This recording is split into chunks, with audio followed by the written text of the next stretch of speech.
Saudara, sebanyak 2.000 lebih pemudik tiba di Pelabuhan Soekarno-Hatta, Makassar. Para pemudik ini mulai berdatangan jelang Lebaran. Kepadatan arus mudik mulai terlihat di Pelabuhan Soekarno-Hatta, Makassar. Sepekan lebih jelang Lebaran, para pemudik yang memilih pulang kampung lebih awal mulai memadati pelabuhan. Total ada 2.000 lebih pemudik yang tiba dengan menggunakan 3 kapal, masing-masing kapal Umsini, KM Tidar, KM Dharma Ferry.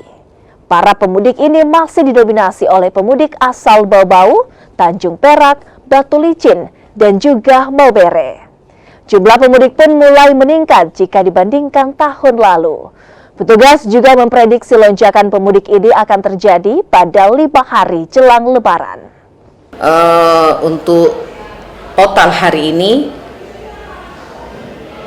penumpang dari H-15 sampai dengan H-9 penumpang turun itu totalnya 8.864, penumpang naiknya 8.856, lanjutan 6.378 dengan 23 call.